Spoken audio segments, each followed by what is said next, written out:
차를 몰고 먼 길을 갈 때 제일 필요하고 가장 신경 써서 체크해야 할 게 뭘까요? 바로 연료입니다. 아무리 좋은 차를 타고 아무리 운전을 잘해도요, 연료가 떨어지면 차가 도로 위에서 멈출 수밖에 없지요. 따라서 연료가 충분한지 체크해보고 모자랄 것 같으면 중간에 반드시 주유소에 들려서 연료를 채워 넣어야 합니다. 도심에서야 주유소가 많으니 연료등에 불이 들어와도 꼭 눈앞에 보이는 주유소에 들어갈 필요는 없겠습니다. 얼마 안 가서 또 다른 주유소가 나올 테니까요.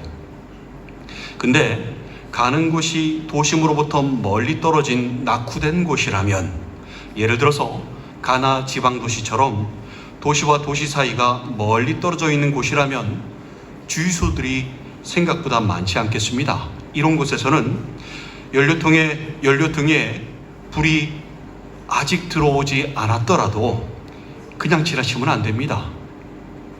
이 정도면 이번 주유소 말고 다음 주유소에서 넣어도 되겠지? 라는 생각으로 눈앞에 있는 주유소를 그냥 지나친다면 얼마 안 가서 곤란한 상황을 맞이할 수 있습니다. 연료 표시등에 불이 들어오다 못해서 마지막 눈금이 사라질 때까지도 다음 주유소가 보이지 않는 참으로 난감한 상황이 발생하기 때문입니다. 여러 번 왔다 갔다 한 경험이 있다 할지라도요, 그래서 다음 주유소가 정확히 어디 있는지 잘 알고 있다고 할지라도요, 다음 주유소에 기름이 있을 것이라는 보장을 할 수 없는 곳이 바로 가나입니다. 종종 기름을 넣으러 들어갔는데 기름이 없다고 다음 주유소로 가라고 손짓을 할 때가 있기 때문인데요. 이렇게 연료는 바닥 나가는데 주유소가 없다면, 또는 주유소에 기름이 없다면 어떻게 될까요? 차는 중간에 멈추게 되겠지요. 인적 없는 외딴 곳에, 가로등도 없는 어두운 곳에 차가 멈추게 되면 어떻게 될까요? 신변에 위험이 생기겠지요. 따라서 이러한 상황을 맞이하지 않으려면 항상 연료가 떨어지기 전에 주유소에 들려서 연료를 채워 넣어야 합니다. 연비도 안 좋고 차 연료통도 크지 않아서 멀리 가지 못하는 차들은 여분의 연료통을 따로 준비해서 그곳에 여분의 기름을 채워 놔야 합니다. 그래야 중간에 멈추지 않고 끝까지 목적지까지 갈 수 있는 것입니다. 우리 인생 여정도 마찬가지인데요. 우리 신앙의 여정도 긴 여행길과 같습니다. 이 여행길에서는 아무리 잘나고 아무리 뛰어나고 아무리 훌륭한 사람이라도 영적으로 충전되지 않으면 중간에 멈출 수밖에 없습니다. 신앙생활을 하다가 더 이상 지속하기 힘든 상태, 영적으로 빛을 잃고 무기력한 상태가 되어서 신앙의 여정을 멈출 수밖에 없는 것입니다. 멈추게 되면 어떻게 될까요? 신변에 위험이 생길 수밖에 없는 것입니다. 베드로전서 5장 8절에서 근신하라, 깨어라, 너희 대적 마귀가 우는 사자같이 두루다니며 삼킬 자를 찾나니 라고 말씀합니다. 우는 사자가 우는 사자같이 삼킬 자를 찾고 있던 마귀가 그동안 노려왔던 먹잇감이 무방비 상태가 되었네요. 빛을 잃고 어두움 가운데 따로 떨어져 있는데요. 자기들 영역에 들어온 먹잇감을 그냥 가만히 놔두겠습니까? 아니지요. 또 그렇게 한번 잡은 먹잇감을 마귀가 쉽게 내어줄까요? 아닙니다. 절대 안 내어줍니다.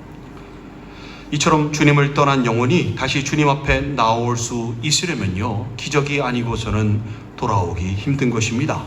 이것이요, 영적으로 충전되지 못하다가 완전히 멈추었을 때 발생하는 위험인 것입니다. 차가 주유소에 들려서 연료를 채워 넣어야 하듯이 우리도 영적인 주유소에서 에너지를 충전해야 합니다.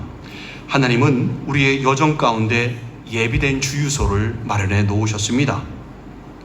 그 주유소에 들려서 충전을 하느냐 안 하느냐는 우리의 몫입니다. 영적인 에너지가 거의 바닥이 났는데도 충전하지 않고 그냥 지나친다면 얼마 안 가서 멈추게 되는 것은 분명한 사실입니다. 그러니 우리는 영적인 주유소에 들려서 항상 충전해야 하는 것입니다. 여분의 연료통까지 충전해야 합니다. 그래야 신앙의 긴 여정을 멈춤 없이 완주할 수 있는 것입니다. 오늘 말씀이 그 영적인 주유소에 대한 말씀인데요. 말씀을 통해서 매일 여러분의 연료를 체크하시고 수시로 채워 넣으시는 여러분들 되시길 바랍니다. 오늘 우리에게 주시는 말씀은 많은 샘과 이른 비입니다. 오늘 본문에서요, 주께 힘을 얻고 그 마음에 시온의 대로가 있는 자는 복이 있나이다. 그들이 눈물 골짜기로 지나갈 때에 그곳에 많은 샘이 있을 것이며 이른 비가 복을 채워 주나이다. 그들은 힘을 얻고 더 얻어 나아가 시온에서 하나님 앞에 각기 나타나리이다 라고 말씀합니다.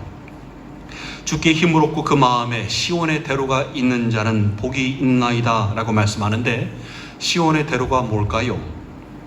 히브리어 원문에서는 이 시온이라는 말은 없고요, 그냥 the way, 그러니까 그 길이라고만 되어 있습니다. 즉 원어대로 5절을 직역하면 주께 힘을 얻고 그 마음에 그 길이 있는 자는 복이 있나이다 정도가 되겠습니다. 여기서 그 길이 무엇을 받는가 하면 본문 윗절에 1절 4절에 나와 있는 주의 장막, 여호와의 궁정, 주의 집을 향하는 길을 받습니다. 즉 하나님께로 가는 길이라는 것인데요, 당시에 여호와의 장막이 어디에 있었죠? 시온에 있었기 때문에 한글 성경은 그 길을 시온으로 가는 길이라고 번역을 한 것이고요, 또 대부분의 영어 성경들은 순례를 의미하는 pilgrimage로 번역을 하였습니다. 그 어느 것도 잘못된 번역은 아닙니다. 7절에 보면 시온이라고 분명히 나와 있거든요.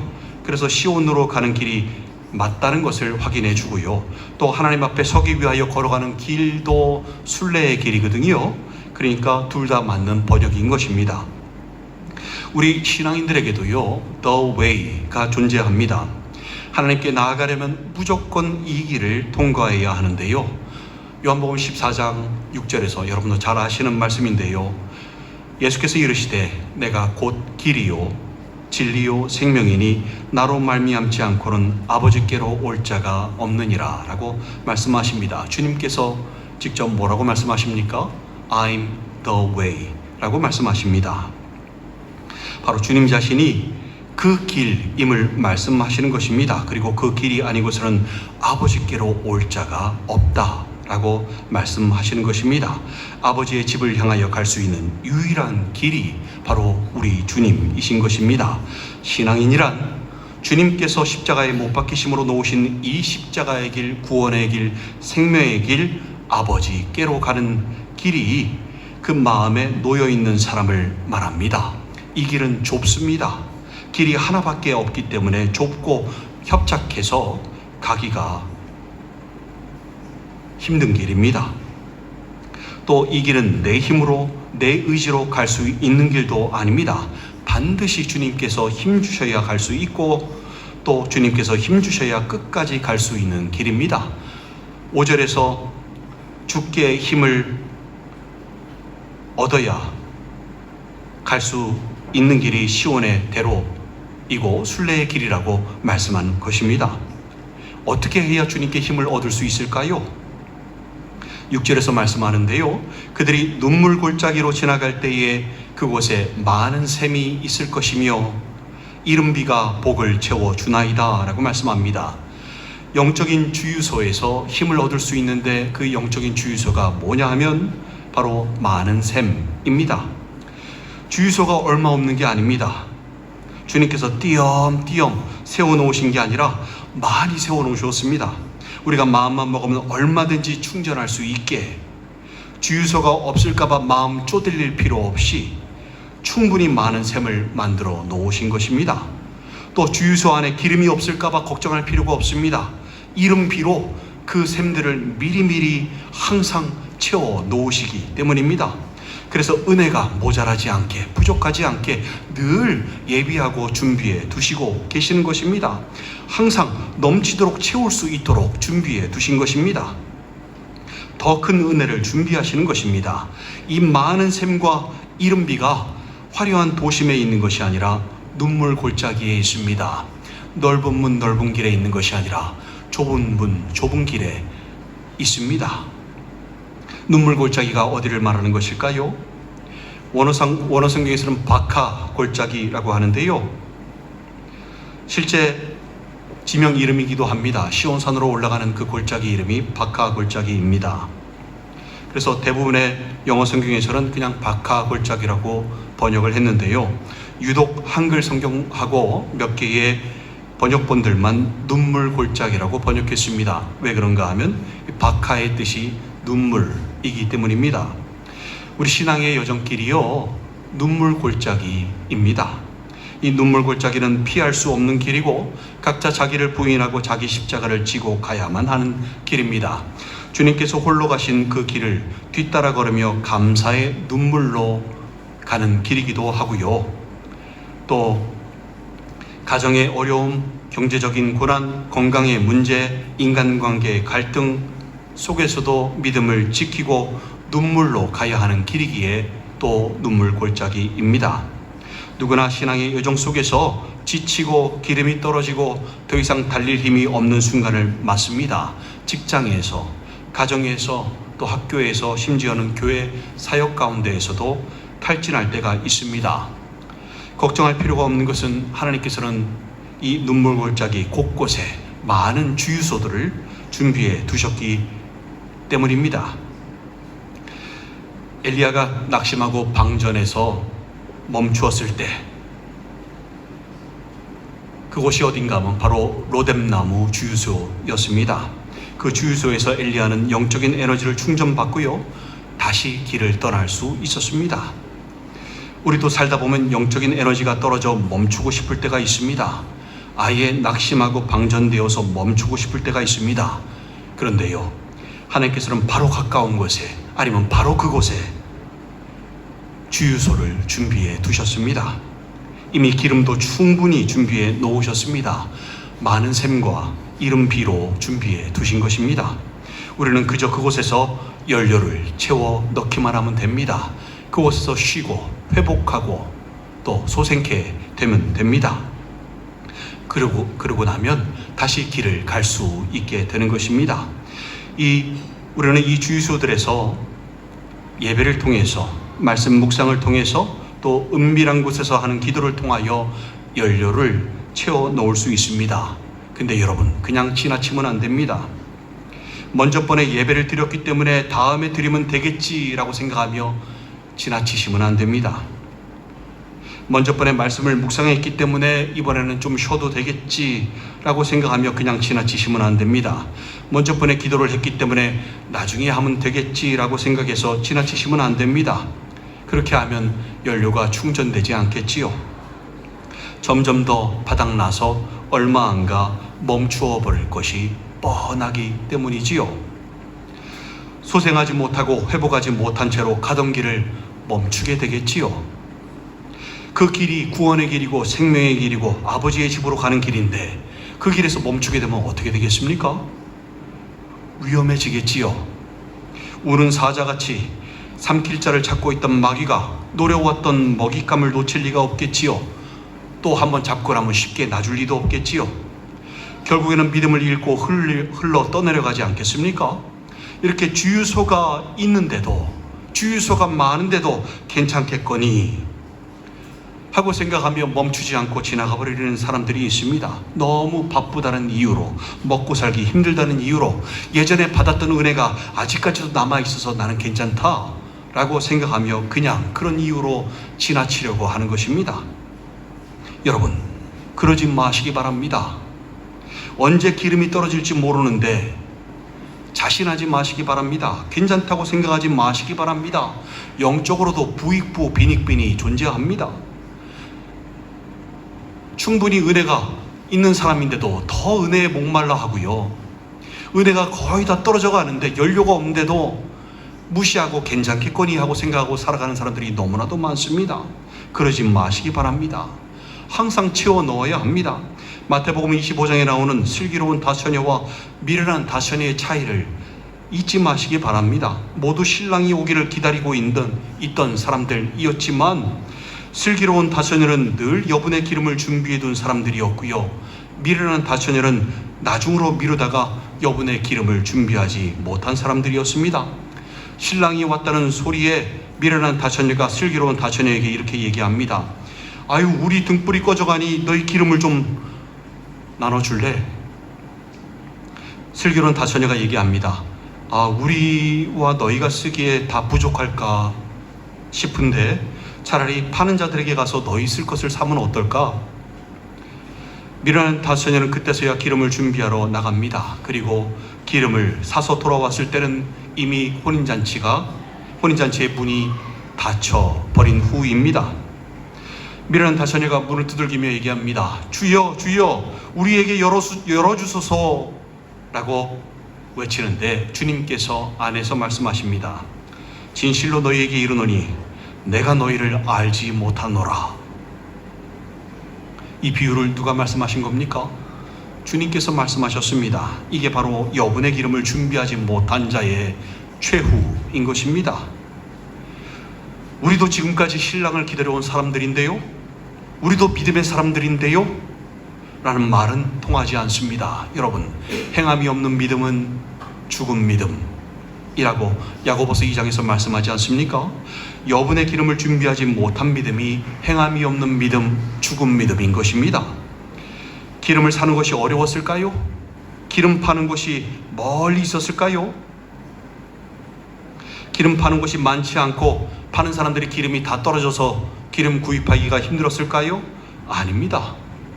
많은 샘들이 있었습니다. 이른비로 항상 기름은 채워져 있었습니다. 가까운 곳에 바로 코앞에 기회가 있었는데 얼마든지 준비할 기회가 많았는데 괜찮겠거니 생각하고 그냥 지나쳤던 것입니다. 그 기회를 놓친 당사자들 잘못인 것입니다. 여러분, 왜 하나님께서 출애굽한 이스라엘을 광야 땅으로 인도하셨는지 잊지 마시기 바랍니다. 애굽에서 가나안 땅까지는 아무리 천천히 가도 20일이면 충분히 갈 수 있는 거리였습니다. 직선거리로 180km밖에 되지 않았거든요. 사실 그 척박한 광야 땅을 통과할 필요도 없었습니다. 홍해를 건넌 후에 살짝만 위로 올라가도 지중해 연안이 나오거든요. 이 지중해 연안을 따라서 가나안 땅으로 들어갔다면 광야를 통과할 필요도 없었고 걸어서 20일 정도면 충분히 갈 수 있었던 거리였습니다. 이 경로가 먹을거리도 어느 정도 해결할 수 있는, 먹을 것도 풍부한 그런 경로였습니다. 광야처럼 아무것도 없는 척박한 땅이 아니었던 것입니다. 하나님께서는 그 편한 지름길, 먹거리도 해소할 수 있는 루트를 놔두고요, 목적지와는 반대길인, 그리고 너무나도 비효율적인 아무것도 없는 광야를 통과하게 하셨습니다. 시나이 반도를 타고 쭉 내려와 불편하게 시나산을 통과해서 한참을 올라가게 하셨습니다. 홍해를 건너 첫 방향을 잡으실 때부터 가나안 땅과는 반대길로 멀어지는 방향으로 인도하셨고 광야를 몹시 비효율적으로 통과하게 하셨던 것입니다. 왜 그러셨을까요? 도대체 왜 하나님께서는 이스라엘 백성을 광야 땅으로 인도하셨을까요? 그 이유는요, 그 광야길이 우리 신앙 여정의 축소판이기 때문입니다. 주님만 도움이 되시고 주님만 빛이 되시고 주님이 없이는 단 하루도 살 수 없는 것이 광야이었기에 세상을 의지하지 말고 주님만 의지하고 주님 도우심만으로 살아가라고, 주님만 보고 주님 주시는 힘을 받아서 영적인 에너지를 매일매일 충전해서 그렇게 신앙생활을 하라고 그 훈련을 시키시기 위하여 광야로 인도하셨던 것입니다. 사실 광야에서 하나님께서 그들에게 하신 모든 일들은요, 하나부터 열까지 다 하나님과 함께하기 위한 훈련, 매일매일 일용할 양식을 주셨던 것도 다 이유가 있는데요, 며칠치 만나를 한꺼번에 주신 게 아닙니다. 만나의 유통기간이 단 하루였습니다. 다만 안식일 전날에만 이틀치였습니다. 딱 하루만 지나도요, 만나가 완전히 상해서 썩어버리게 만드셨습니다. 왜 그럴까요? 그거는요, 며칠만 음식을 쌓아두어도요, 그 며칠 동안은 백성들이 하나님을 의지할 필요가 없거든요. 왜? 먹을 것도 풍족하겠다, 그냥 쉴 수 있겠다. 그러니까 하나님께 충전받을 필요가 없거든요. 하나님을 의지하지 않고 하나님을 기억하지 않고 영적으로 충전하지 않으니 하나님께서 일부러 그 유통기간을 하루로 짧게 만드신 것입니다. 또 날마다 구름 기둥과 불 기둥을 보고 따라오게 하셨으며, 텐트를 칠 때도 그냥 친 게 아니지요. 하나님의 임재가 있는 회막을 향해서 문을 내게 하셨습니다. 나올 때도 하나님의 임재를 보며 나오게 하셨고, 회막에 자기 텐트에 들어갈 때도 엉덩이부터 들어가서 그 하나님의 임재가 있는 텐트를, 회막을 보고 들어가게 하셨습니다. 무엇 때문에 그렇게까지 하게 하셨을까요? 바로 매일매일 하나님과 함께하는 훈련으로 영적인 에너지를 충전받으라고, 충전받아서 방전되지 말라고, 충전해서 끝까지 신앙의 여정을 완주하라고 그렇게 하신 것입니다. 이 광야 땅에서 하나님께서 시키셨던 훈련이 바로 우리가 받아야 하는 훈련입니다. 하나님과 함께하지 않으면 금세 방전되어서 신앙의 여정을 멈추고 자기가 하고 싶은 대로 살고 하고 자기가 살고 싶은 대로 살 것이 뻔하기 때문입니다. 여러분, 삶에서 주님과 함께하는 훈련으로, 예배로, 말씀 묵상으로, 기도로 여러분의 연료를 채워 넣으셔야 합니다. 매일매일 채워 넣으셔야 합니다. 7절에서요, 그들은 힘을 얻고 더 얻어 나아가 시온에서 하나님 앞에 각기 나타나리이다 라고 말씀합니다. 하나님께서 예비해 두신 은혜의 주유소에서 기름을 날마다 채운 사람들은요, 더 큰 힘을 얻고 더 얻어서 마침내 시온, 곧 하나님 앞에 도착하게 되는 것입니다. 하나님께서는 많은 샘과 이른비를 통하여 끝까지 우리의 발걸음을 붙드십니다. 낙오하지 않게, 넘어지지 않게, 쓰러지지 않게 붙드시는 것입니다. 이제 하나님께서 예비하신 은혜의 주유소를요, 여러분 그냥 지나치지 마시기 바랍니다. 멈추어 서서 은혜를 공급받으시기 바랍니다. 이사야서 55장 1절 3절에서 오호라 너희 모든 목마른 자들아 물로 나오라, 돈 없는 자도 오라, 너희는 와서 사 먹되 돈 없이 값 없이 와서 포도주와 젖을 사라. 너희가 어찌하여 양식이 아닌 것을 위하여 은을 달아주며 배부르게 하지 못할 것을 위하여 수고하느냐. 내게 듣고 들을지어다. 그리하면 너희가 좋은 것을 먹을 것이며 너희 자신들이 기름진 것으로 즐거움을 얻으리라. 너희는 귀를 기울이고 내게로 나와 들으라. 그리하면 너희의 영혼이 살리라 라고 하나님께서 여러분들을 부르십니다. 그 은혜의 주유소 앞에서 멈추어 서시기 바랍니다. 바쁘다고, 주유할 시간이 없다고 그냥 지나치지 마시기 바랍니다. 그렇게 하다가는 얼마 못 가 멈추게 될 것이 분명합니다. 예배 앞에, 말씀 앞에, 기도 앞에서 멈춰 서시기 바랍니다. 하나님의 은혜와 평강으로 새 힘으로 여러분에게 하나님께서 채워 주실 것입니다.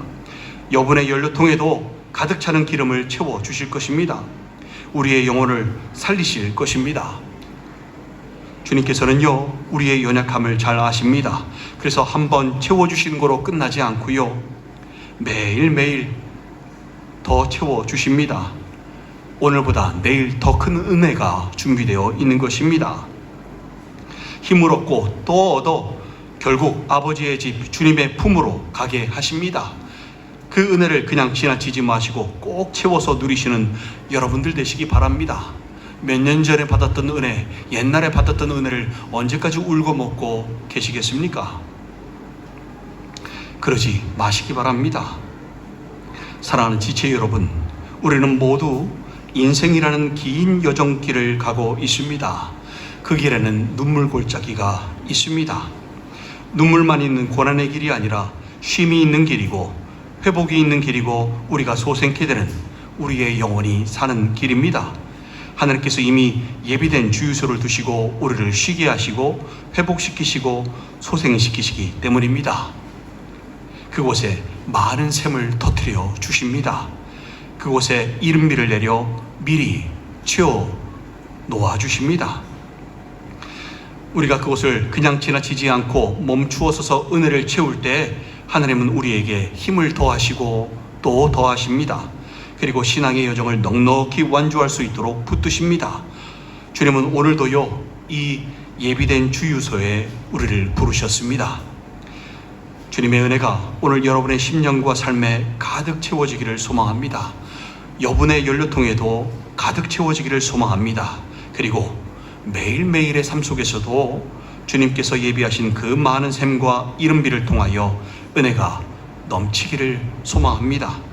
그 은혜로 가정이 천국이 되고 일터가 천국이 되고 이 땅의 삶이 천국이 되기를 간절히 소망합니다. 하나님의 은혜와 평강이 주님께서 예비하신 많은 샘과 이른비를 통하여 날마다 은혜를 충전받고 힘을 얻고 더 얻어 마침내 아버지의 집 주님의 품으로 넉넉히 들어가기를 소망하는 여러분들과 영원히 함께 하시기를 주님의 이름으로 간절히 축원드립니다. 함께 기도하시겠습니다. 여러분, 여러분의 연료통은 지금 얼마나 채워져 계십니까? 혹시 연료통이 비어져 계신 것은 아닙니까? 형식적으로 예배를 드리긴 하지만 마음속에 감동도 없고 찬양에 감동도 없고 예배를 드려도 전심으로 드리기 힘들고 그냥 엘리야가 로뎀나무 아래에서 탈진하였던 것처럼 혹시 여러분의 상태도 그러하신 것은 아닙니까? 여러분, 큰일 납니다. 신변에 큰 위험이 닥칩니다. 마귀의 먹잇감이 됩니다. 한번 물면 절대 놔주지 않는 그들의 먹잇감이 되어서는 안 되겠지요. 여러분 자신의 연료통을 체크해 보시기 바랍니다. 그리고 날마다 채워 넣으시기 바랍니다. 주님의 은혜는 한계가 없습니다. 여태까지 가장 맛보았던 큰 은혜보다도 더 큰 은혜가 오늘 그리고 내일 준비되어 있습니다. 바로 주님께서 예비하신 영적인 주유소 많은 샘에 준비되어 있습니다. 그냥 지나치시렵니까? 바쁘다는 이유로, 먹고 살기 힘들다는 이유로, 해야 될 게 너무 많다는 이유로 지금 거기 신경 쓸 때가 아닌 것 같아서 그냥 괜찮다고 생각해서 지나치시려고 하시는 것은 아닙니까? 아닙니다. 여러분, 큰일 납니다. 미련한 다소녀를 잊지 마시기 바랍니다. 미련한 다소녀도 신랑을 기다리던 사람들, 믿는다고 하는 사람들이었습니다. 근데 그들은 혼인잔치에 들어가지 못하였다는 것을 잊지 마시기 바랍니다. 주님이 그들을 모른다고 하신답니다. 내가 너희를 도무지 알지 못한다고 말씀하시지 않습니까? 여러분 연료통에 기름을 채워 넣으시기 바랍니다. 멈춘다고 삶에서 손해보는 게 아닙니다. 오히려 주님이 예비하신 많은 샘에는 쉼이 있습니다. 회복이 있습니다. 소생케됨이 있습니다. 100% 1000% 이득뿐이 없습니다. 거길 그냥 지나친다면 그게 바로 어리석은 자의 모습인 것입니다. 성경에서 말씀하는 어리석은 자가 바로 그 주유소를 통과하는 사람의 모습인 것입니다. 어떻게 살고 계십니까? 지금 즉시 여러분의 연료통을 채워 넣으시기 바랍니다. 주님께서는 오늘도 우리를 많은 샘으로, 준비하신 샘으로 부르셨습니다. 그리고 그 샘을 우리 영혼의 중심에 터뜨려 주시기를 소망합니다. 그 하나님의 뜻대로 여러분 자신을 맡기시기 바랍니다. 그리고 그 연료통을 채우시기 바랍니다. 은혜를 채우시기 바랍니다. 공급받으시기 바랍니다. 소생케 되심을 받으시기 바랍니다. 이 시간 기도하심으로 우리 하나님 앞에 다시 한번 나아가시겠습니다.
아버지 하나님, 저희들 이제 더 이상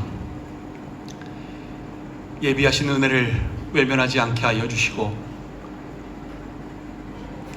영적인 에너지가 넘쳐나는, 은혜가 넘쳐나는 주님 예비하신 자리를 그냥 지나치지 않게 하여 주시옵소서. 삶 가운데 주신 말씀을 자꾸 떠올리며 말씀을 묵상하고, 또 수시로 무시로 주님께 기도하며 영적인 호흡을 끊이지 않게 하는 진정한 신앙인으로, 슬기로운 다소녀로 살아가게 하여 주시옵소서. 그래서 날마다 힘을 얻고 더 얻어서 이 신앙의 여정을 완주할 수 있도록, 하나님의 은혜로 완주할 수 있도록 붙들어 주시옵소서. 한 사람 한 사람 주님 손에 의탁하오니 붙들어 주시옵고, 이 모든 말씀을 우리 구주 예수 그리스도 이름으로 축복하며 기도 올리옵나이다. 아멘.